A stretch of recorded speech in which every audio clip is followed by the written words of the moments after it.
Amazing grace, how sweet the sound that saved a wretch like me. Hi, and welcome to Straight Talk About God video.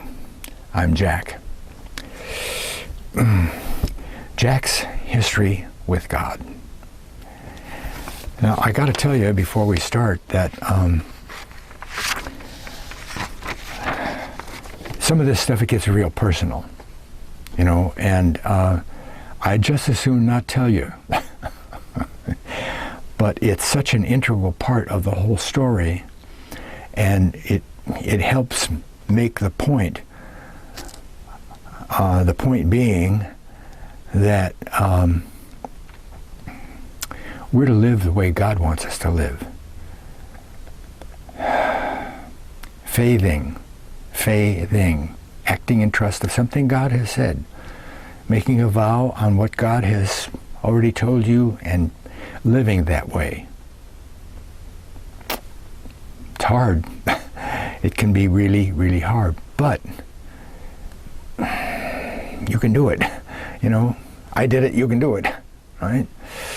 Jack's history with God. Now, some people would call this a testimony, but I don't like to call it a testimony. I mean, growing up in the Baptist church, I went through a lot of sessions of testimony time. Oh, yeah. But the testimony always turned out to be some God-related story of something that happened to the person, right? So before I get into my long history of my walk with God, this is long. It's going to take you an hour to get through here, okay? Get a snack. I'll give you my testimony. My testimony is God is real. God is real. And He does everything that He says He will. All right? That's what I can testify to. Right? Now, for Jack's history. You got a lot of background, okay? And then we'll get into living by foots. F-O-O-T-S. Fall out of the sky. We'll get into that. So I grew up in the fundamentalist church and accompanied my father every Sunday until I was big enough to say no. And from that time on, church, that was something for other people. Look, I've got pages and pages of script here. Okay, I was going to use this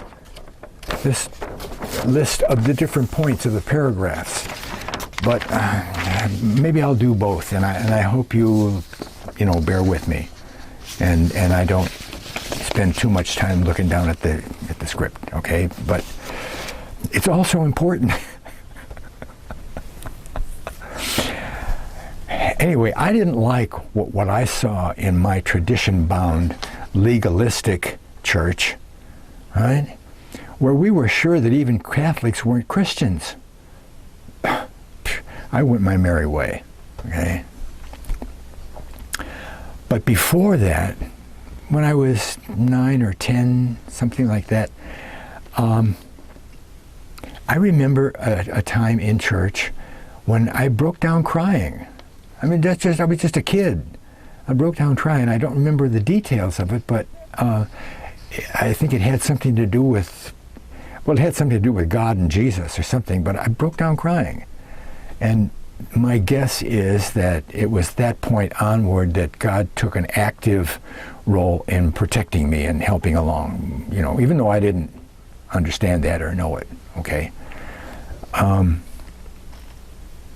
And for the next few decades, I never got into any real serious trouble, no serious harm. I never had a broken bone, sprained ankle or something like that, And I think it was this hidden protection by God that took me for the rest of my life, right?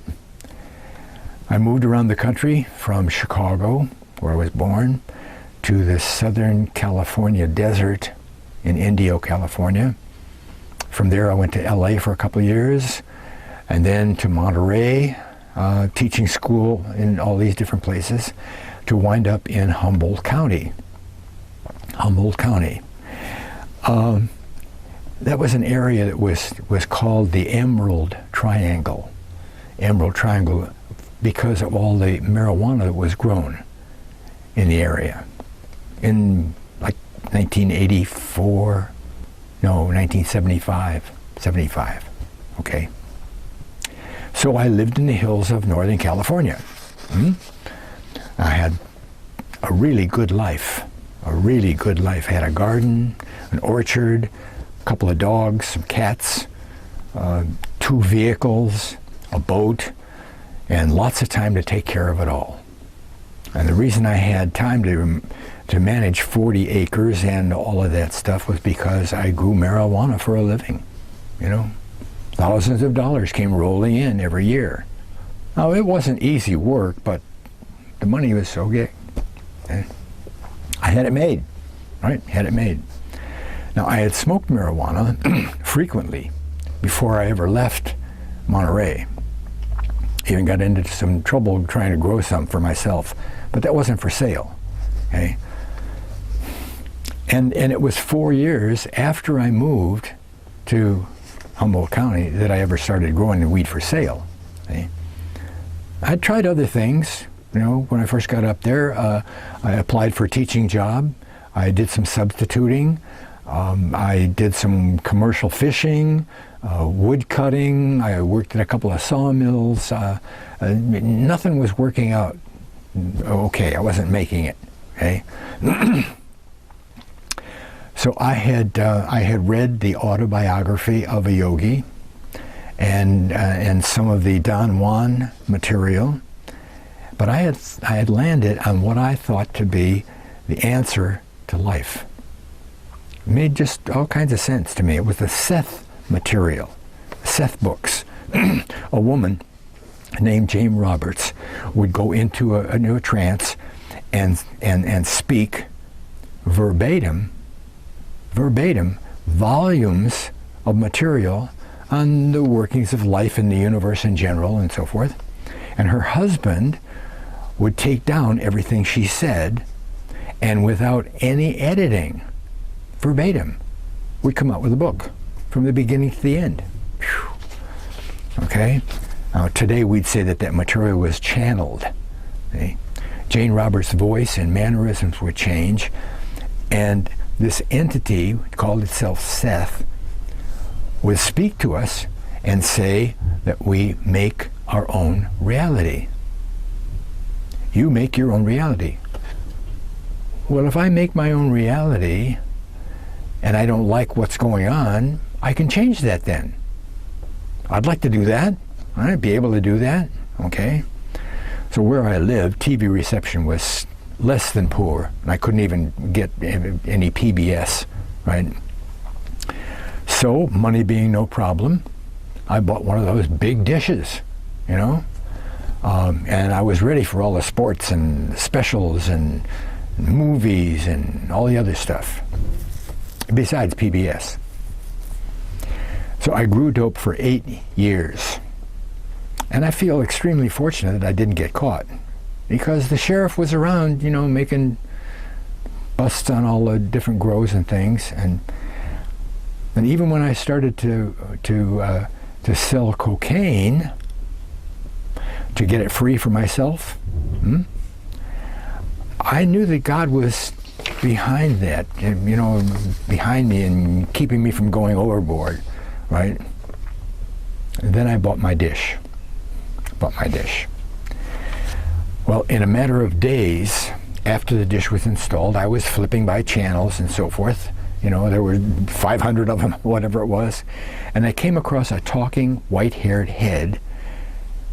I couldn't make out what this was all about, what the show was about, or what kind of program it might be. And I know there were people in the studio, and they were listening and responding and laughing and so forth. And There didn't seem to be any structure to the show, see? Well, I heard a few words about God, and I flipped by, okay? But the thing that impressed me was that the white head, there wasn't obviously any script involved. Well, now you don't go on TV that's available the world over and not have a script. Everybody else that I watched on TV had a script, but he didn't. I said, well, anyway, I believed what Seth said about making my own reality. And I worked on the method of improving my life. I read and reread The Nature of Personal Reality. I had probably 4 different magic markers, all over through the book. I mean, I really knew what that book said, okay? And I knew it was the way things really worked. It was very logical, so forth. And I could make my own reality if I wanted and had the time and the energy. Okay? It was a lot like the positive thinking that I'd heard a lot about, okay? And this explanation of life made a lot more sense than anything I'd ever heard, and it was concrete enough for me to get a handle on, unlike some of those abstract ways that talk about changing reality, no. Well, then I flipped by the white head during a church service, okay? Well, by now I knew that the white head was named Dr. Gene Scott, okay? But I wasn't impressed. Lots of preachers are called doctor, and some of them seem prouder of their doctor name than they are of God. But the difference was that Dr. Gene Scott had a PhD, not some paper mill doctorate, that you can buy for $30, right? Okay. Well, Dr. Scott was just stepping to a chalkboard. Okay. I haven't seen TV preachers do that. And he was asking the congregation, what is faith? Well, having studied the Seth material extensively for a couple of years and knowing what faith was, I thought, okay, TV preacher, tell me what faith is. Go on. Well, he said, faith is an action based on belief sustained by confidence. ABCs of faith. Well, imagine my surprise at hearing exactly what I knew faith to be. You see, Seth says that we make our own reality by acting on certain beliefs. And when we change those beliefs, we change our reality. And it just makes perfect sense, okay? Now, changing one's belief is still a little bit too abstract for me to know how to do that, how to go about it. But Seth says that following tells us how to concentrate. He says just concentrate, even for 5 minutes a day, on what you want or what you want to be or what you want to get or whatever. See? And then you start acting in a way that demonstrates that you will get or be what you want. See? Well, wait a minute. Action based on belief. That's what Doc said. Oh, okay. Well, that's when my life started to change. Because up to that point, I guess I would be like most people where God was concerned. I'd admit that God probably exists. But I wasn't all that sure about the Bible and all that. And besides, all that stuff in the Bible was, too deep to understand anyway.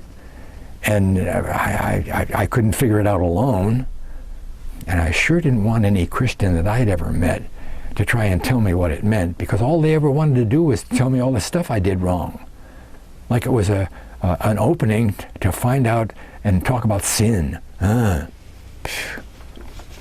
Well, I tuned in again to Doc's nighttime program. He called that the Festival of Faith. And I got hooked, right? Coincidentally, there are no coincidence, right? Okay. Doc was teaching on the lost tribes of Israel. Lost tribes of Israel. I knew less than nothing about the lost tribes of Israel, let alone that the fact that 5/7 of the Bible concerns those folks. In fact, without understanding the role that the lost tribes play in God's plan, you can't even understand Jesus' sayings or his actions or his mission on earth. Well, it was the information of the lost tribes that brought me back to God. See, I had only had the satellite dish for a couple of weeks when I ran into Dr. Gene Scott. Shortly thereafter, he began teaching on the lost tribes. Whew. Well, it was the first solid evidence about the Bible that I'd ever heard in 45 years. Right? And since then, I've studied a lot. I've taught, Bible studies and so forth. I've written a book. I've done 32 years of radio broadcasts on God-related material. I have 130 videos up on YouTube with that kind of teaching. Right? Now, the one thing that came out of Doc's teaching, again, was God's reality. You might call it an uh-oh moment, right? You heard of an aha moment? Well, it's an uh-oh moment. God is real. Uh-oh. If God is real, then all that stuff that I've been hearing about him is true, isn't it? I found that the God of the Bible was indeed real, and he had to be real because of all those things that the old prophets said about that northern nation of the 10 tribes, the house of Israel. And they had come true over the course of 2,500 years. I mean, how can a person argue with that kind of a track record? Huh? Do you realize how much of the Bible, of the Old Testament, is prophecy? A lot, right? And how much that prophecy concerns the house of Israel, those 10 tribes? If you take out the book of Daniel, which is mostly about the Jews from the tribe of Judah, practically everything that's left in the prophecies is all about the house of Israel. The 10-tribe house of Israel, the lost tribes, right? Now that knowledge of the lost tribes doesn't come overnight. You can't just hear and then say, oh yeah, well, because you have to look at a lot of evidence before psychological certainty sets in and you take on and it becomes part of your life, okay? And that takes a lot of study. I had to study a lot of history to know that most of those predictions of the lost tribes had already come true. But there's not much left, okay? And for instance, my YouTube series on the lost tribes runs 40 hours. 40 hours! See, but the thing that had me vibrating with excitement was that those very lost tribes became the Celts and the Scythians. The very people who were my ancestors. Well, that was just too much. Not only was God real, I was directly descended out of those people from the Bible. Phew. It was staggering. And I haven't stopped studying since. Right? And shortly after, I started getting serious about Doc and his teaching. My marriage got pretty bumpy, and I left home for a while. I stayed in a small trailer for about 3 months. Right? I seldom went out. I hid the clock in a cabinet. Didn't even worry about what time it was or anything, and I just mainly pleasured myself. you know. I kept a tape recorder on hold, and when I think of a thought process or a saying concerning life or some personal behavior that I did, and I'd say, oh, I'd record a quick note, okay? And pretty soon my routine became taking drugs, you know, pleasuring myself, fighting with the devil, recording quick notes, and then the next morning recording the notes, you know, in a book. Okay. Now, as I said at the beginning, there's some heavy personal stuff in here. In fact, I don't think I've told more than 3 people. More than 3 people in 25 years. See? And I wasn't going to do this, you know, but then I got to going over the information. I said, well, this is a very important part of the whole story. See? Because it has to do with our walk with God and what makes that possible. Okay? So 2 things happened while I lived in that trailer. And they're very personal, as I said, but important to tell because they relate to accepting God, right? They are validation and bottoming out. Bottoming out, that's where you hit bottom, see? Addicts talk about bottoming out, you know. Okay, well, the first, validation, is essential to realizing one's self, one's worth, you know, one's reality, right? And the second, bottoming out, is not only essential, but it's necessary, you know, necessary in accepting God's sovereignty. See? And thereby acting in a manner that God sees as righteous. In other words, salvation. See? You don't bottom out, you might not get saved. You might never ever be able to accept being saved. You see, because you can't just say, oh, I believe in God. I've accepted Jesus as my personal Lord and Savior. Now I'm saved and I'm going to heaven. No, you're not. No, you're not. Okay? You got to be able to know God is real, like you know the sun is going to come up in the morning, and if somebody says, I'll kill you unless you deny that the sun comes up, you won't be able to do it because you know the sun is going to come up. Okay? My process of validating myself began one time when I was high on marijuana and cocaine. I used to say that the weed gave me pause, which came from the fact that it allowed me to relax, you know, and think about things, you know. Many interesting ideas came out of that kind of a situation. Of course, the problem was that afterwards, hardly any of those ideas ever got worked on, right?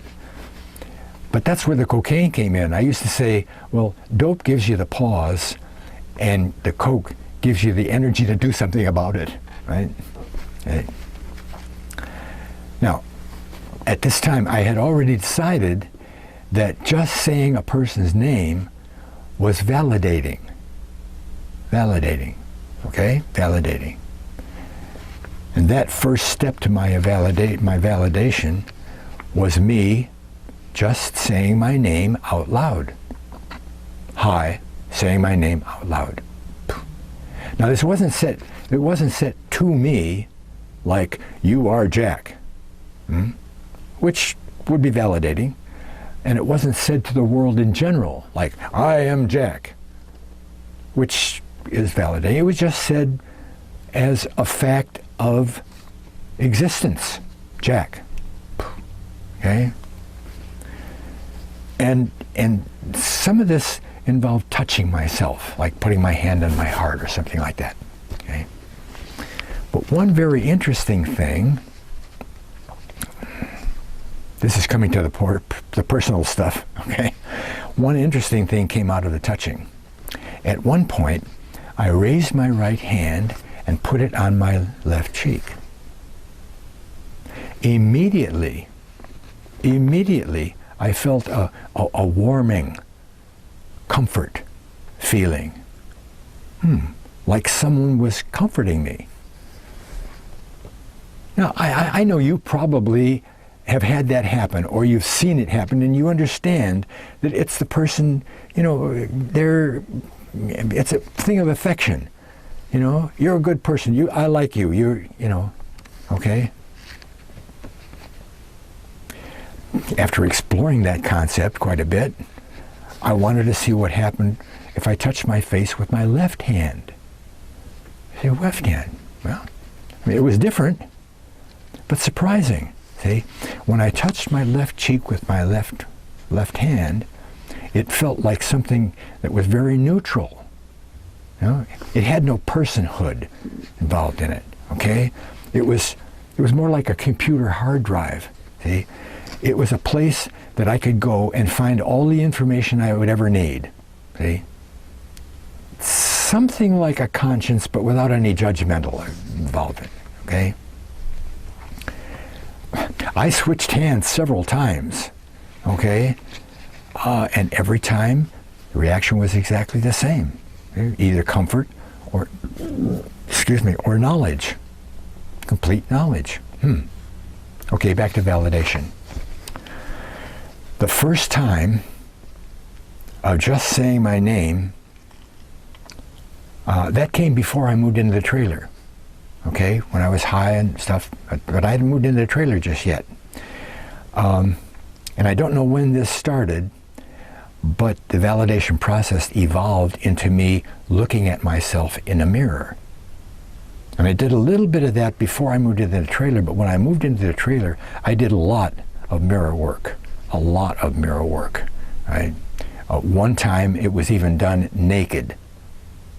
And I was moving on to completely validating myself, okay?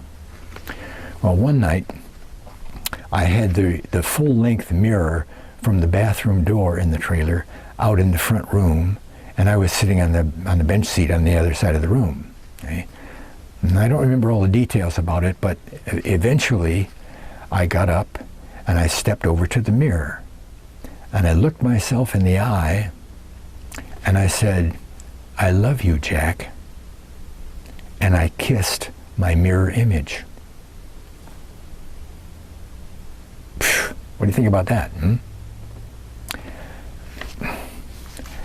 Well, that turned out to be the last time I did any mirror work.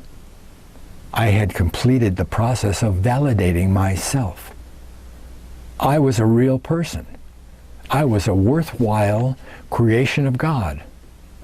So there. Now, put that in your pipe and smoke it. Okay. Well, I did that part. Okay.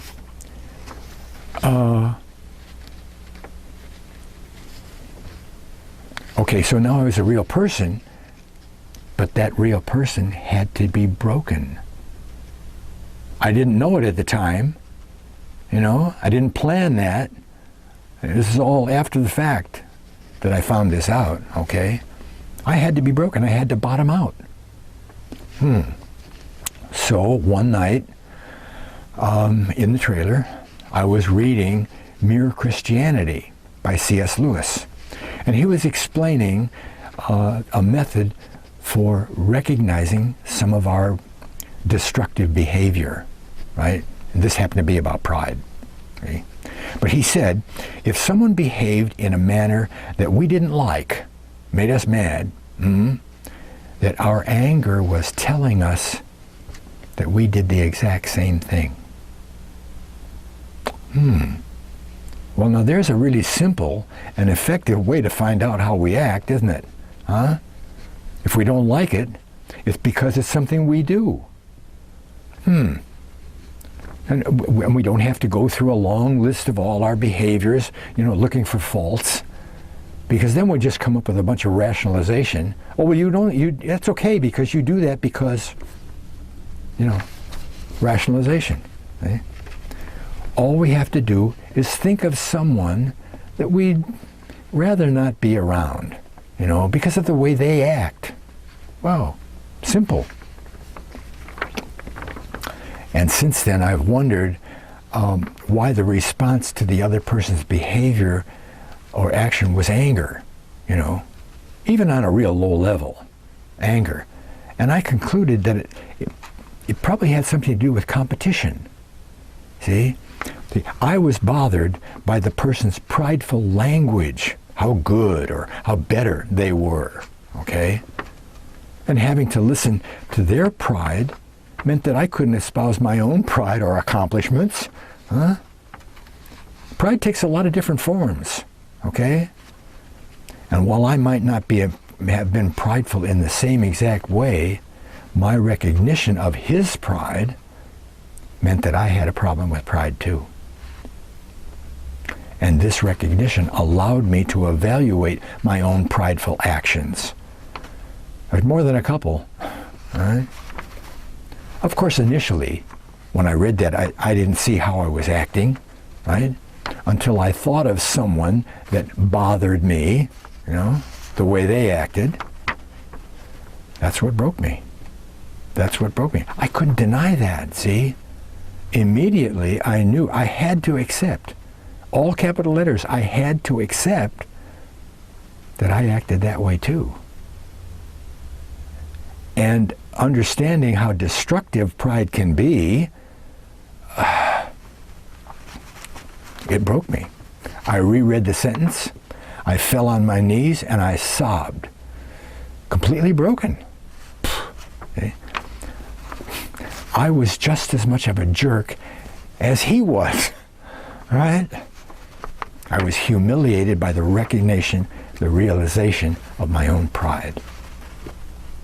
See, it's been said that pride is the hardest sin to recognize, and therefore the hardest one to overcome. Okay? So first, I established that I was a whole person, and then I demolished that person. Interesting, yeah, but necessary. Necessary. See, a person, here's the crux of this whole outline here, the crux of the whole thing. A person must realize their value as a creation by God, but must also realize that we are not to make any life decisions ourselves. We initiate no life decisions by ourselves. We are to live by what God has told us we are to live by, not what we decide to do, okay? We are to be a real person living for God, surrendering our lives to God, regardless of the circumstances that may even threaten our person, right? So I went back to my wife for 2 years.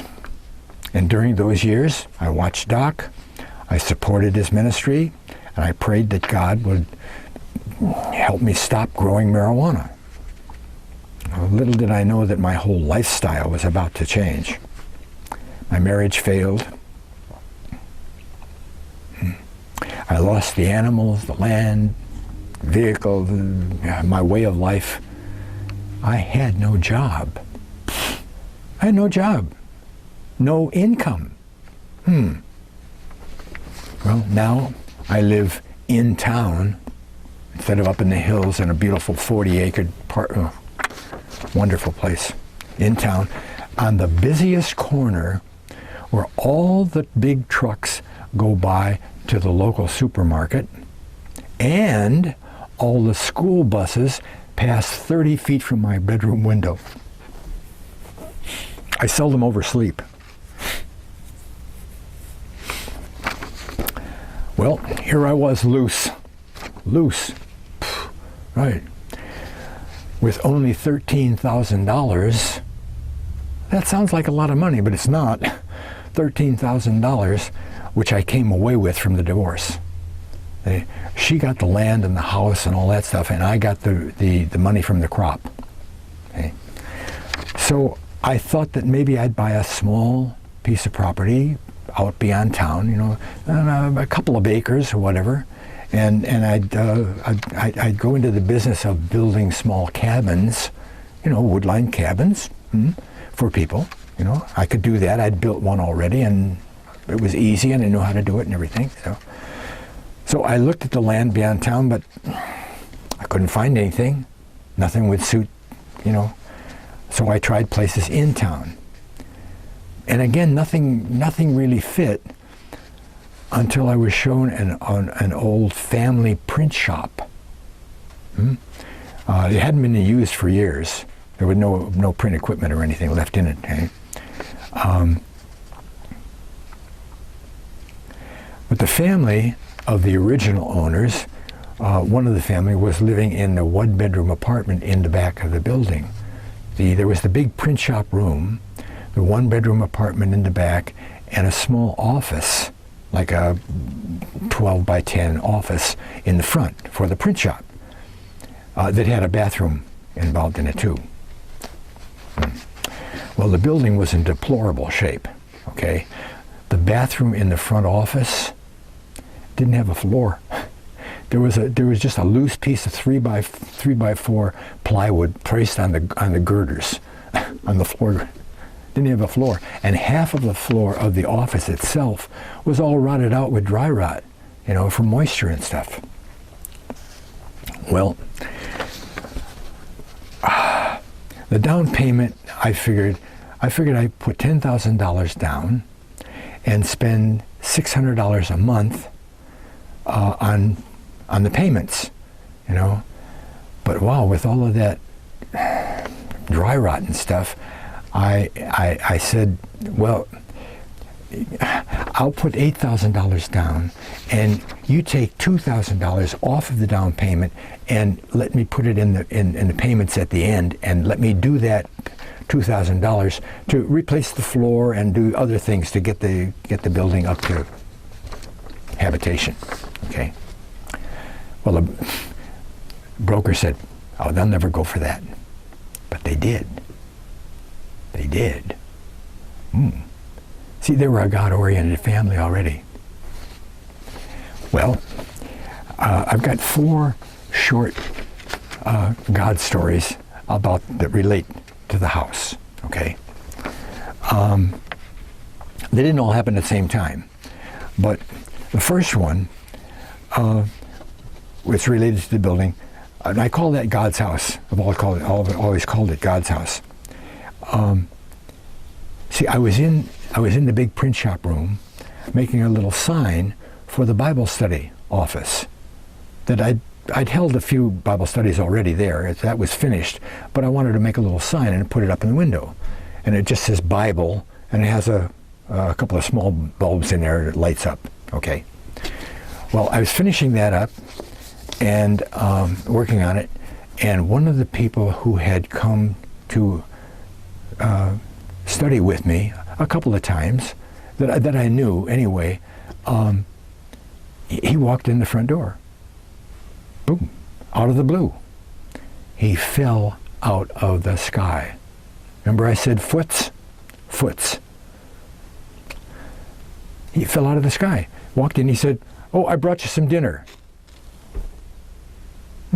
Piece of round steak, potatoes, vegetable, and some little dessert thing. Out of the blue, boom. I didn't talk to him before that. I didn't ask him to come by. I didn't say, well, you know, you should help your teacher, and nothing. He just walked in out of the blue, boom, right? Okay. Second story.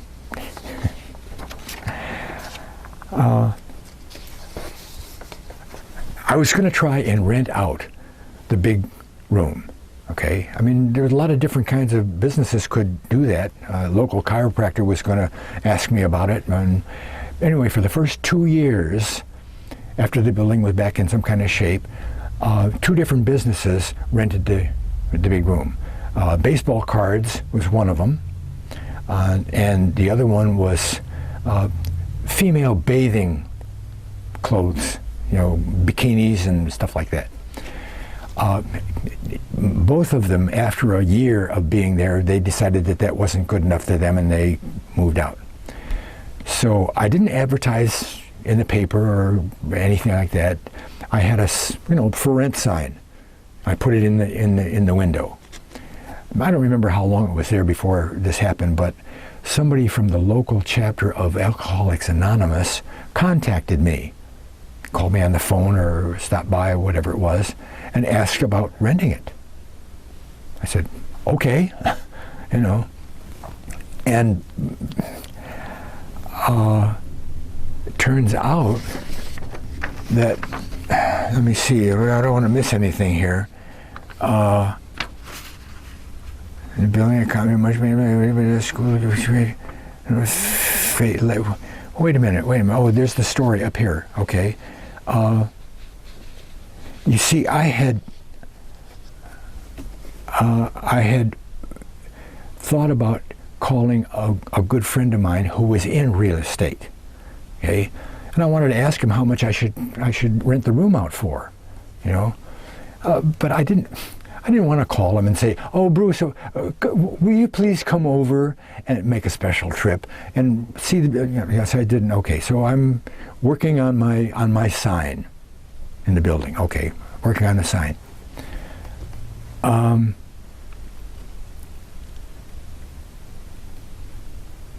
I finished it up, and I put the hooks up in the window, and I hooked the sign on the window, and I was going to go outside, look at the sign, come back in, make any adjustments, and okay. I walked outside after hitting it up in the window. I walked outside.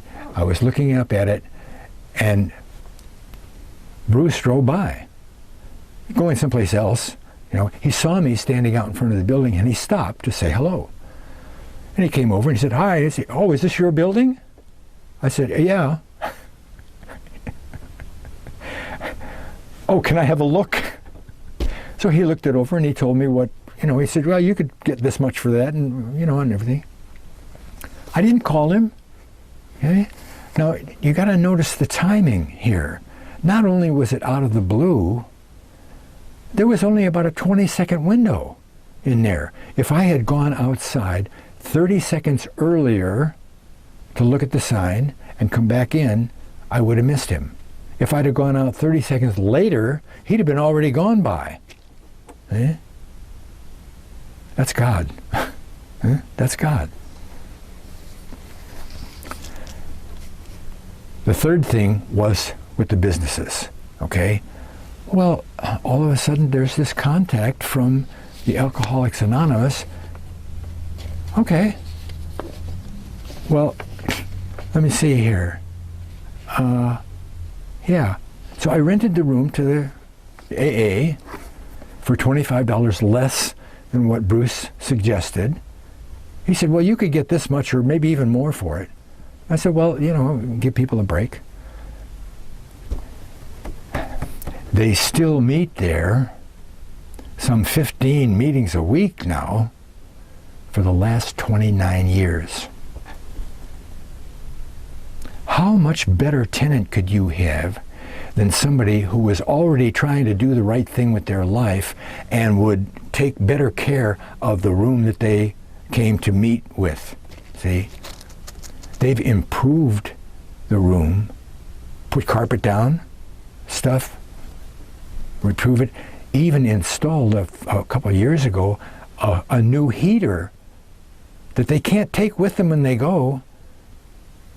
A propane heater with the tank outside and all that stuff. See? I didn't have anything to do with that. Boom. 29 years. Okay, the last story that relates to the house. One day, this is quite a while later. Okay, maybe 8-9 years later, after I was in the building, a knock was on the front door. So I went to the front door, and it was somebody I knew. It was a guy who had a mini storage facility around the corner from where I lived, and he used to have a supermarket. The trucks go by. He used to own that. but he didn't own it anymore, but he still had this facility. And he said, I need someone to lock the gate at night.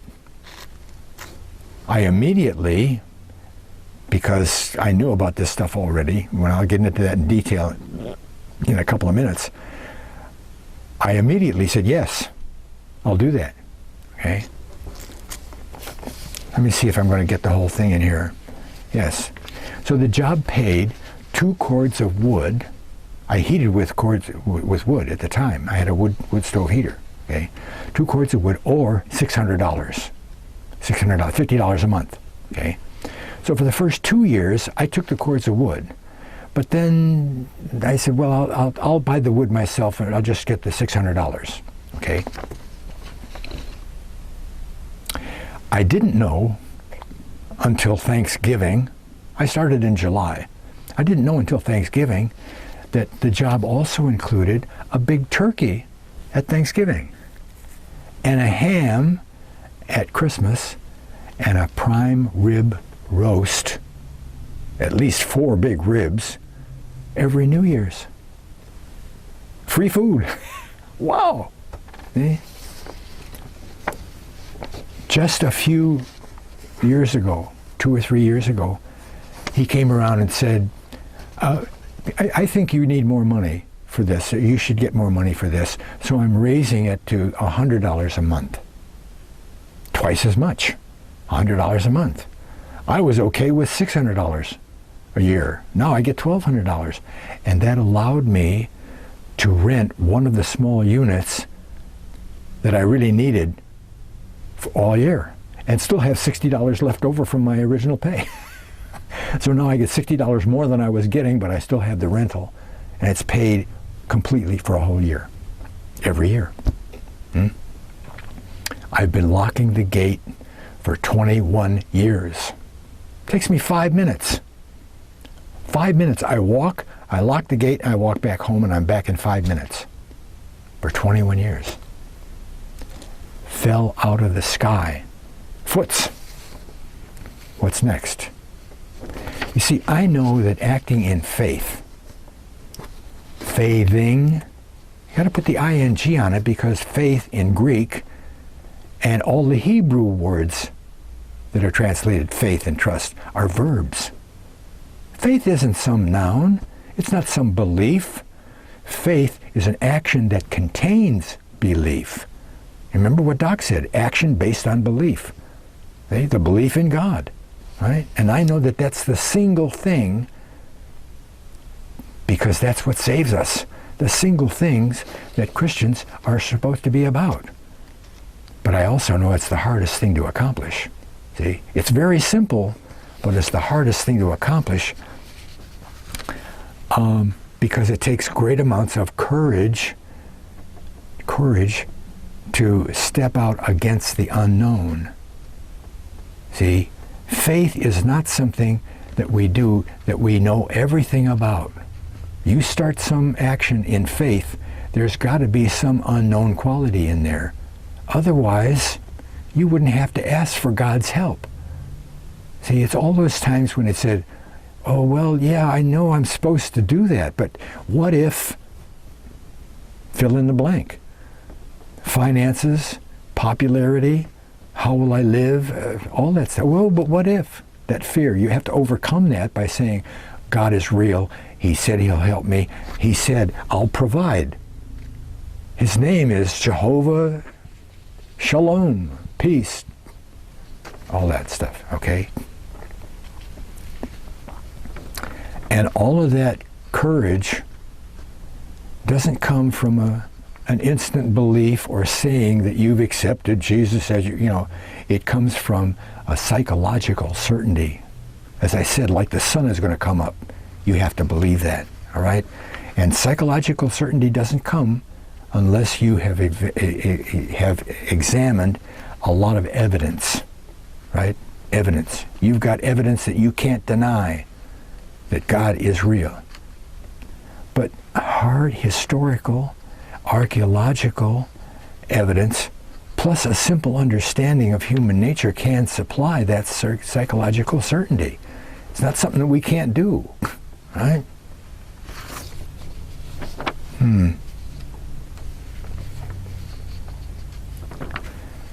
Okay, after a few months living in the building and accomplishing a lot of repairs, getting the whole office all ready to go and having classes and so forth, I still had no job.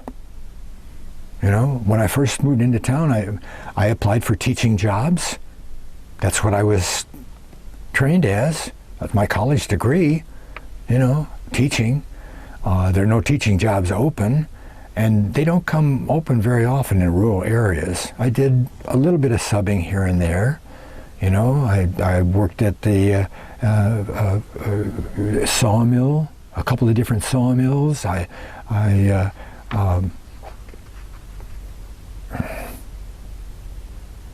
was commercial fishing, wood cutting. I think I mentioned that already. Okay. So one night, sometimes I took a walk, in the evening after the sun went down. But one night I took a walk, and I was standing outside across from the house, from God's house, leaning up against the lamppost. And I looked up in the sky and I said, God, the money is going to run out. I've got these $600 payments every month, and the money's going to run out, and I still have no job. I know you're real. The Lost Tribes proves that. So I'll tell you what.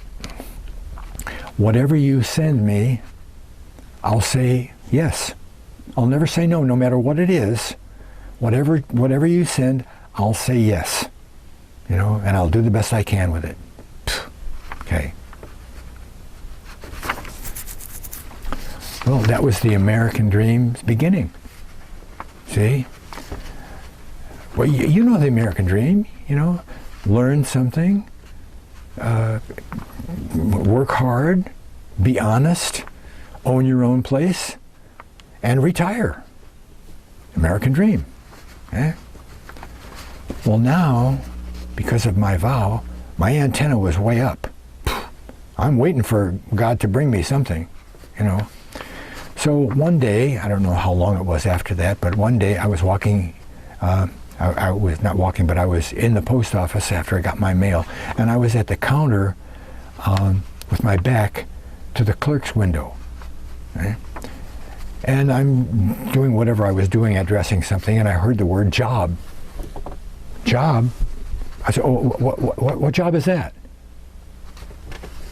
It turned out to be the part-time job cleaning that post office.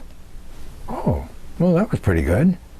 It was only, 2 or 3 hours a day, like 15 hours a week, something like that. And it was only about half of what I really needed, but it was a start. And I didn't go looking for it. God had me in a place when somebody said job. And I got the job. Phew. Good. And I found out a principle about that job, because it was a public kind of a job.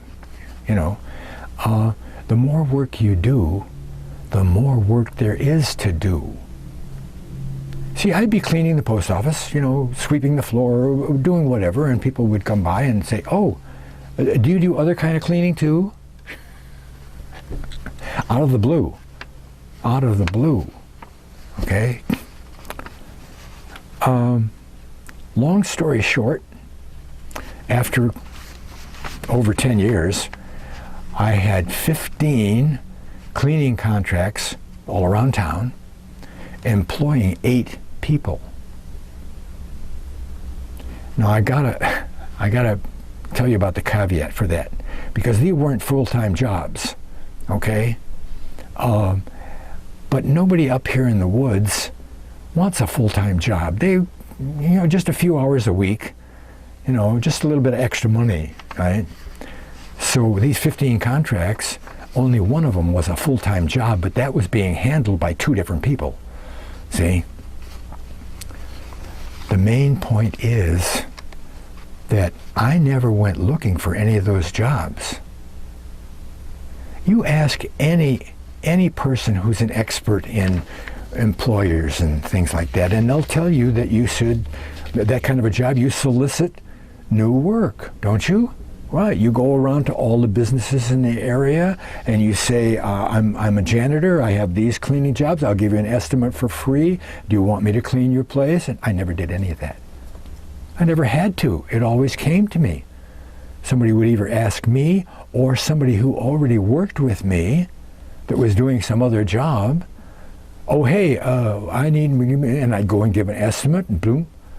If a new job came online and nobody else could handle the extra work or wanted to do the extra work, we'd just hire another person.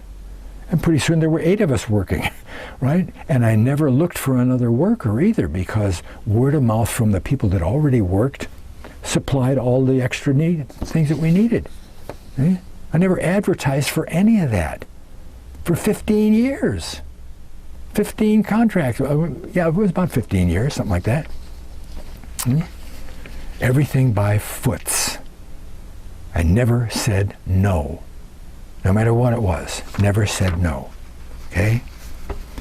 It was up there. Foots fall out of the sky. Here's another foots. Okay? This is the way you live by God. See, by foots. It's tricky and scary, but it's the way to do it. Okay? Let me tell you this. This method of life that I've put together will work even if you're not a believer. You can have never gone to church, poo-pooed the Bible and Jesus and all of that stuff, and all the other religions too. You know, all that stuff, that's all superstition. You know. But if you live this way, if you say, well, I found out that if something just falls out of the sky, if I take that on, it makes my life better. And look at all this stuff that happened. Now, why is that?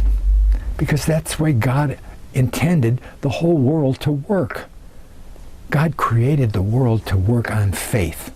Trust in Him. And if you don't call it God, you call it anything you want, but you recognize that it's something outside of yourself is bringing you things, your life is wonderful. You know, it's wonderful. Okay. Where am I here? Right. The Bigfoots. Bigfoots. I live up in that area. No, never mind. Okay. I'm going into the post office one day to get my mail. Okay? In my mail. I'm still cleaning the post office, you know, or having somebody else do it. And Tom is standing outside the post office talking to somebody else, and I'm going to walk by and I say, you know, I just wave hello and I'm going to go by.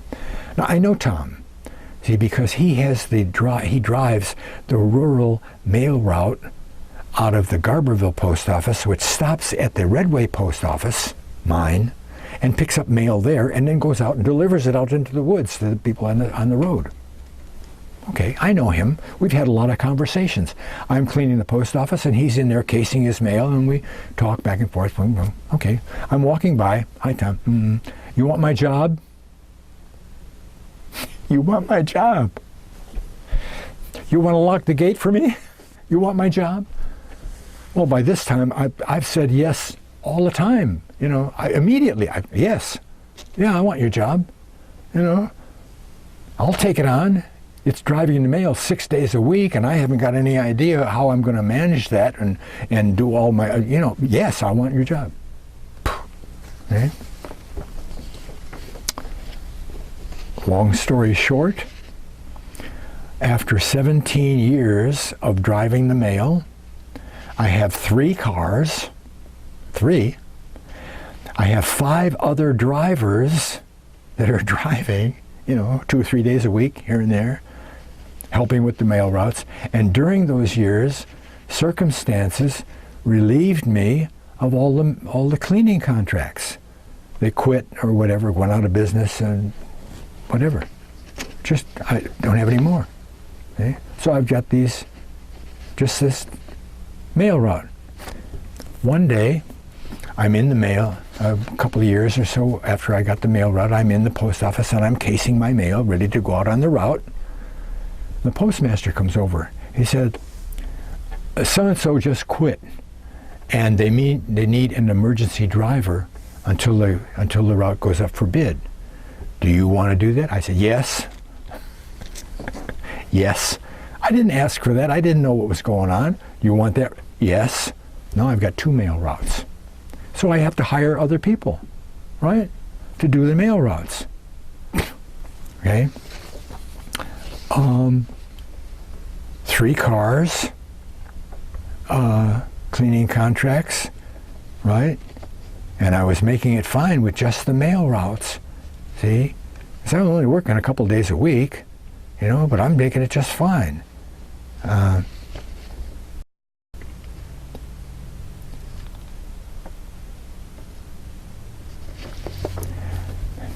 As an aside, God told me, he didn't talk to me out of the wall, okay? God told me about the Veterans Administration. I knew there was a Veterans Administration. I was a veteran, you know? I did the GI Bill, and at the time I thought I was getting suckered in, but it turned out not. That I spent my GI loan to do a famous writer's workshop class. You write this thing up and they send it, you send it to them, and some famous writer does his thing on it and he sends it back to you and tells you what grade you got and everything. Okay. I knew about the veterans, you know, everything. First of all, by this time I was on Social Security, because at 62, they mailed me the letter and said, at 62, if you take it at 62, you'll get this much money. But you'll start losing money if you don't. If you take it at 65, you'll make this much, and you won't lose. You'll be okay. Well, that's. I thought about that as propaganda. See, I said, well, wait a minute. So I did the math, and I figured out how long at the 62 rate it would take me to start losing money, because of the 65 rate would kick in. It was 11 years. 11 years? I'd be 73 before I started losing any money? Well, I took it at 62, okay?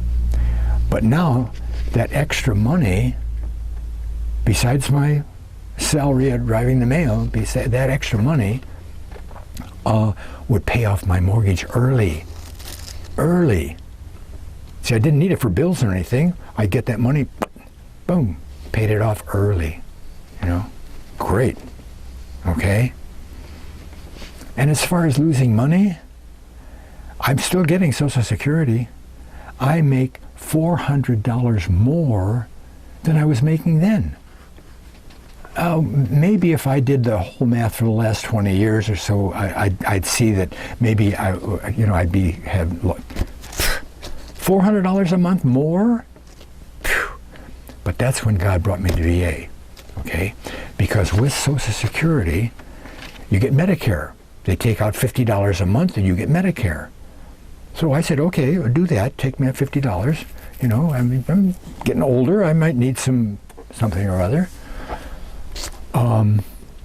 I used it. I used the Medicare 2 or 3 times before that.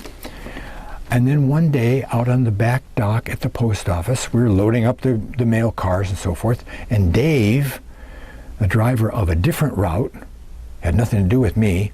We got to talking like we usually pass the time a little bit here and there. And he mentioned something about having to go to the VA because of this medical thing or whatever. And then VA, and he said, yeah, that's VA. I said, oh, you get medical from the VA. Oh. See, God brought me the VA. I said, well, maybe I can do that. I looked into it. Sure enough, I got the VA. I've had thousands of dollars worth of medical service from the VA since then, including a $7,000 set of hearing aids. Foots. Oh yeah, VA, you can do that. I can? Foots. All my bills are paid by Social Security. All my medical stuff is free because my income, because I was only actually driving the mail because I had all these other drivers. I was only actually driving 2 days a week, one on one route and one on another route, so that I keep current and I could fill in when somebody was sick. Okay. No medical, no bills, everything was, wow, great life, right? Great life. Let me see if I got something else that I have to do here. Nope, that's it. That's it. Because about that time, well, it was much later than that, okay? But much later than that, it was time for me to quit the mail business. I didn't know it at the time, but I got footsed out of the mail business. Things came into my life that I had to deal with that forced me out of the job. Phew. Okay. See, one of my longtime drivers got cancer. And then we had to cover his days, and he had 3 or 4 days of driving. See? So we all had to shift around and pick up an extra day and do more than we contracted for, But it was okay. We had a little extra money. It was okay. And we thought that he'd be back after a while, but it never happened.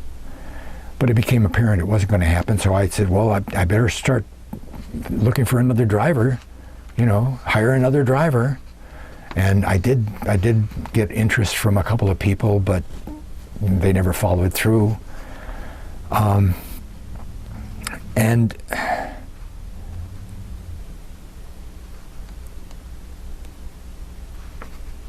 two of my female drivers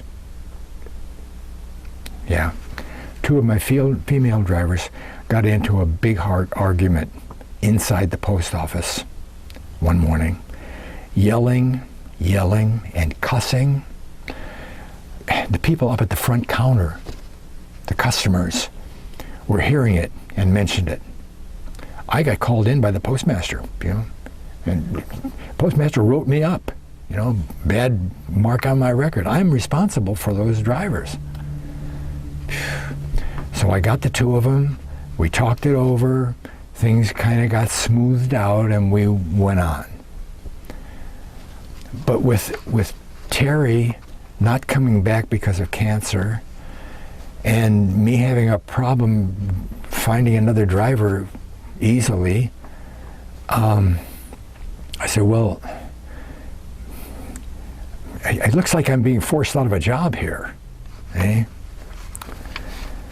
So at one point, I said, well, things are closing in here, and I'm anxious about not having enough drivers to do the two jobs. And so I said at one point, one morning, just before breakfast, that thought came to mind again, and I said, well, God, things really closing in here, and am I supposed to quit? Give me some confirmation or something, will you? I don't know. So I sat down and I started eating, and 10 minutes later, only 10 minutes later, the phone rings. And it's one of those women. She says, well, we did it again. They're out on the back dock. They got into a big, heavy argument again. They're yelling and screaming at each other to the point where the postmaster hears it inside the post office, has to come out in the dock and stop them.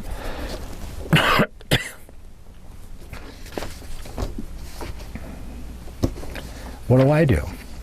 Well, I'm still trying to remedy the situation, hanging on to the routes, because part of the idea of the foots is whatever God sends you, you do that to the best of your ability forever until you get footsed out. Something happens that relieves you of that job. That's your job forever. You rent to the AA on a foots forever until they want to stop. Or they force you to kick them out because they're so bad renters. And they never are. Not with AA. Okay? So I'm forced out of a job. And I say, well, okay, so I met with one of them in order to get some things straight. I made out a two full-page speech that I was going to say about, she was with me for 6 years. And I said, well, I'll give them this speech. And before we got a chance to talk about the speech, we did a little bit of small talk, first of all, and so forth. And then before I had a chance to do the speech, she said, well, I was talking to my husband and asked him if he thought we could make it if I quit. He said, yes, so that's what I'm going to do. Foots. I'm out of a job. I mean, I don't have a driver anymore. Now, I only have 2 drivers besides myself to work 12 drives a week.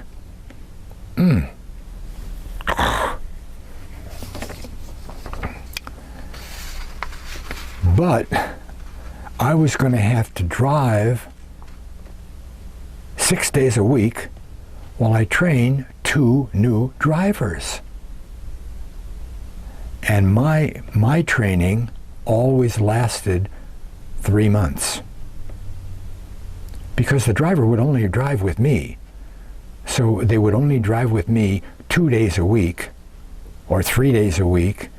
And there's a lot to learn, never mind just the route itself, but how to case, how to scan packages, take care of the car, all that stuff.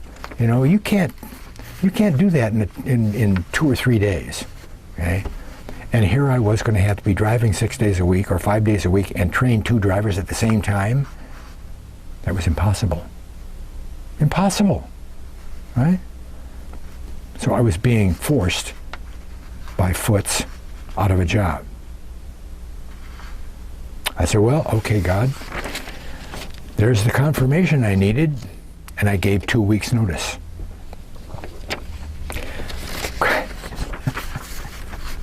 But I was told, 2 weeks' notice is in the contract, I remembered that.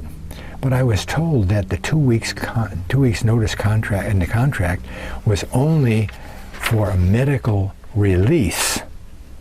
You had to go to the doctor and get a medical release. No, doing that job will hurt, whatever. Well, I said, oh, well, now what do I do? See, because the other option is that they want 3 months to put the route out to bid on several places and have people come in and do an emergency contract thing and blah, blah, blah, big rigmarole, okay? And if you leave, you say 2 weeks and I'm done. I don't care what doctor's notice or not, I'm out. Then you have to pay whatever they decide it costs them to put the thing out to bid and hire a new driver and get an emergency contract and do all of that stuff. 90 days. I couldn't run the routes for 90 days. Turns out, months before that happened, maybe a year, I was at the VA having a medical appointment one time, and we discovered that I had an aneurysm. An artery in my abdomen had bulged out, and that's threatening. When I looked it up on the internet, it's 75% lethal. If that thing busts, 75% of the time you die. So it's not a joke, okay? So I said, well, wait a minute, I've got this aneurysm.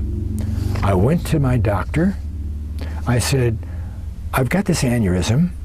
It's right there on the on my readout, and I'm handling all these heavy packages and stuff at the post office, and can you give me a release so I can quit the job? Sure. Done. So I was okay. Well,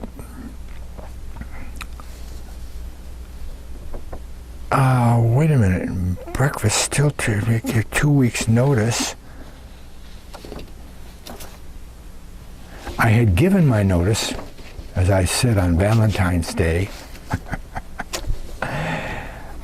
but no one. I'm out. I've got my notice. I'm not driving the mail anymore. My 2 drivers that were left before the other one quit, after they quit, they still had their job and they were still working the mail and everything. But the emergency idea went into effect, and my 2 routes were taken over by the emergency by a contractor who already had 2 routes from up north. And he brought 1 person with him to train on it, so there were 4 people for 2 routes, and everything seemed okay. The point is that I didn't have a job, which is what I wanted, and the people who were left over, they didn't get snookered out of a job. They had their old job, and even more, okay? Okay? So the contractor took over. He bought both my mail cars and all of the extra parts and stuff that I had left over, cases of oil and spare parts and brake pads and all that kind of stuff. And by the end of March, in 6 weeks, I was completely free. I had nothing more to do with the mail, period. Well, it turns out that when the thing came up to bid, this new emergency contractor decided that he didn't want to do it anymore, see? And my 2 drivers that were left over both bid on the different routes, and they both got a route for each one of them. And now they have somebody that they hire to help them do the route. It worked out for everybody. Wonderful. And I didn't have anything to do with it. 6 weeks, everything gone. It would have been hard for me to sell those 2 cars. A right-hand drive, configured to work the mail, stuff like that. All right. Now, since my retirement, somehow or other, I was told that over at the medical clinic, there was a small truck would show up with produce, extra produce, and they would let you have, a bunch of vegetables and apples and whatever. So I said, when does that happen? I was told today, and I went over and I got some free food. I said, oh, that's great. But there was a big van parked there. There wasn't anybody there, just the van. The next time I went for, like the next Tuesday or whatever it was, that van was parked there again. So I got the produce from the guy, and as I was going to leave, there was a table in front of the van, and there were people sitting at the table, obviously in charge, and there were people standing, and they were looking over material and stuff, and I said, oh, could I take some of that literature? So I took the literature home, no idea. Put away the produce, opened up the literature. It was for food stamps. Food stamps. Well, I knew food stamps existed the way I knew the VA existed. But for 20 years I knew about food stamps, but I never figured on, oh, well, now that I don't have any income and I'll have to search around for places to get food or anything. It was just there. I said, well, okay. Foots, thank God. I applied. I got accepted, and I got $22 or $3 a month on food stamps. Well, that's good. Great. And I was talking to somebody on the phone, a good friend of mine, and she said something about the brown bag thing. I said, brown bag, what's that? He said, well, every second Thursday of the month, there's a senior food assistance program, and they call it the brown bag. And you go and you pick up a brown shopping bag with a lot of canned goods in it, and you get some produce and a loaf of bread and maybe some refrigerated stuff, a tub of yogurt or things like that. I said, oh, well, can I sign up for that? Oh, yeah. When I signed up for that. Well, now I'm getting food there. Oh, great, that's good. But because I'm there, I find out that there's another food assistance program. It's not for seniors only, it's for anybody. And it's the same as that small truck that I first got produce of, because they didn't do that anymore. This one, a big semi shows up, and they unload 4 or 5 pallets with big boxes of produce on them. Different kinds of stuff all the time, you know? Well, and it's all free. Well,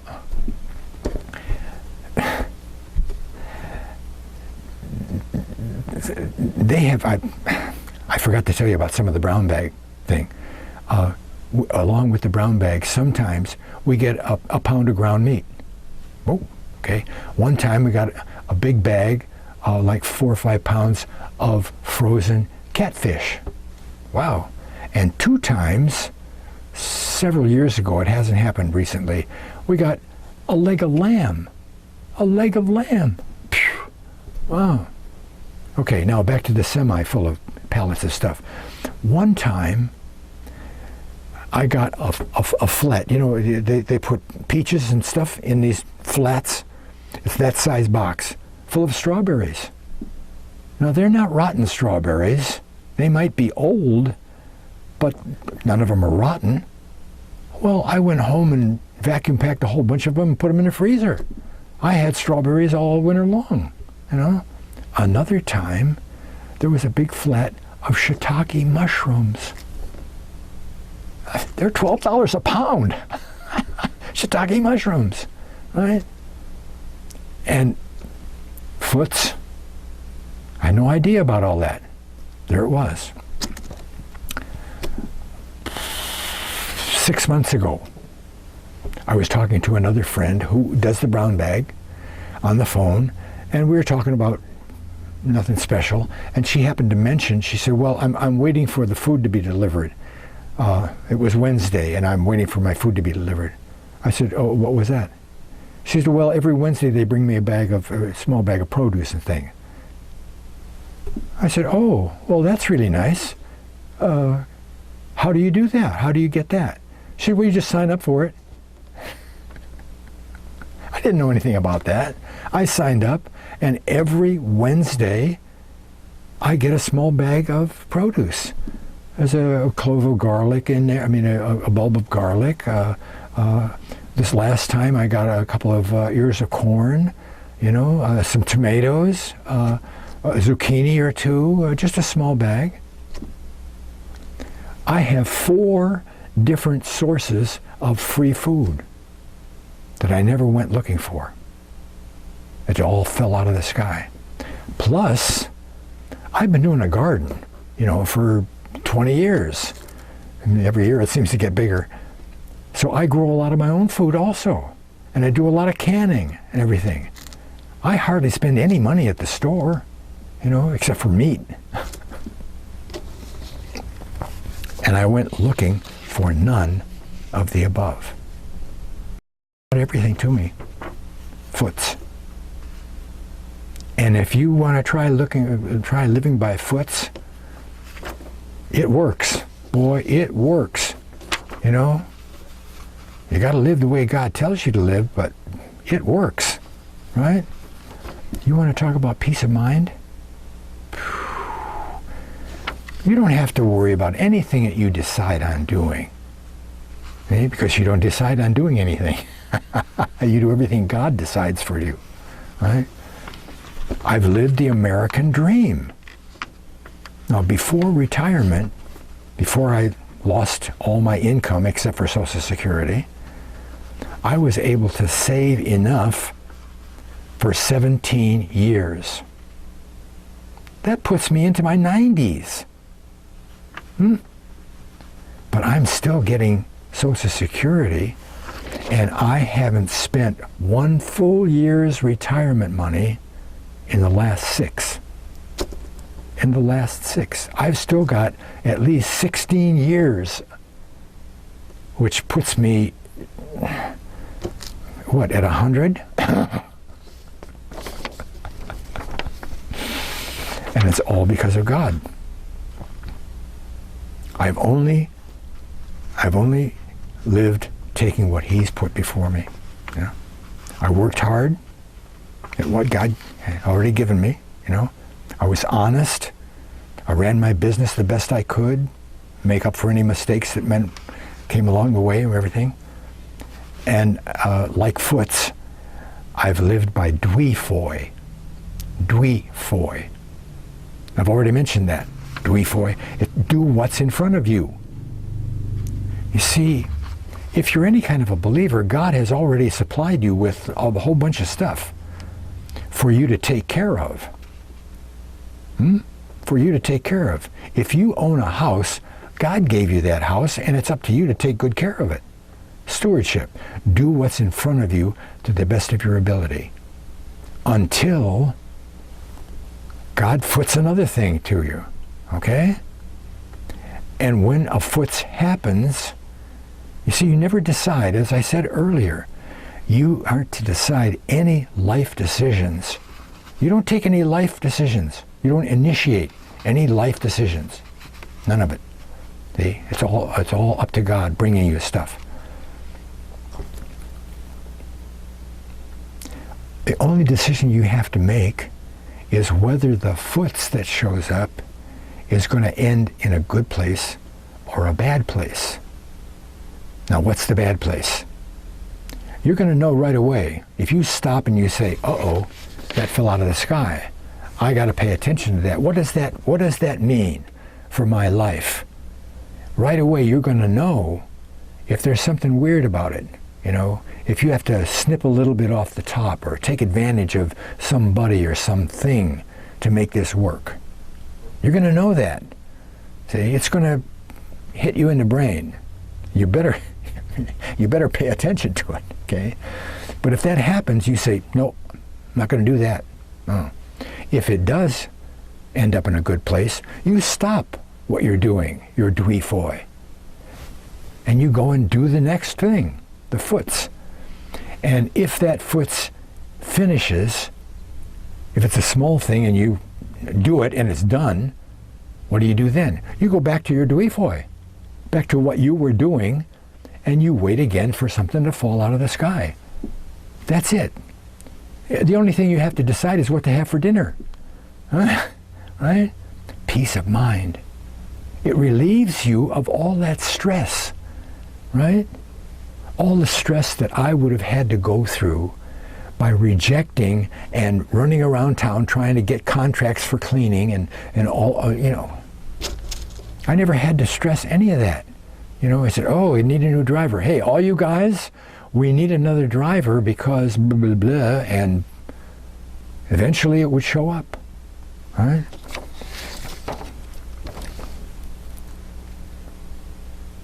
See, God can do things way better than I can, right? And I'd rather work on God's agenda than my own agenda. My own agenda for 50 years didn't produce peace of mind and the American dream. If I had continued without going to God at all on what I was doing before I met God, I don't know where I would have wound up. But I didn't have peace of mind until that time,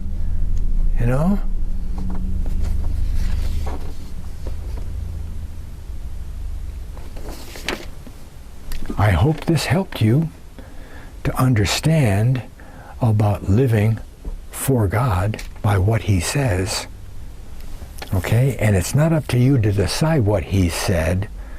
It's up to you to do some heavy Bible study and find out what He says you're supposed to live by. Look at all those 10 commandments. Look at the commandment to tithe especially for tithing. If you're not tithing, you're not going to heaven. Period. You know? Because you're not trusting God. And Paul says in Hebrews 11:6, without faith, trusting God, it's a verb, acting in trust, without faith, it's impossible to please God. Faithing is the only thing that a Christian is supposed to do. Act in trust of God. And if you don't have an action to trust God, then do some stewardship with the stuff that He's already given you. It's extremely simple and very hard. It takes a lot of courage to step out and say, wait a minute, I make $60,000 a year. If I just tithe the first 10%, that's $6,000. I could buy a good used car for $6,000. Oh, well, what about the second tithe? First and second tithe was up to 19%. And then there's 2 or 3 offerings that God said, you're supposed to do this. Wait a minute. Pretty soon you're up to 25%? Yeah. Figure 25%, right? Then that's $15,000. Oh. But if you do it, God will do what you did for me. You know, He'll do it for you, right? Thanks a lot for watching. God bless.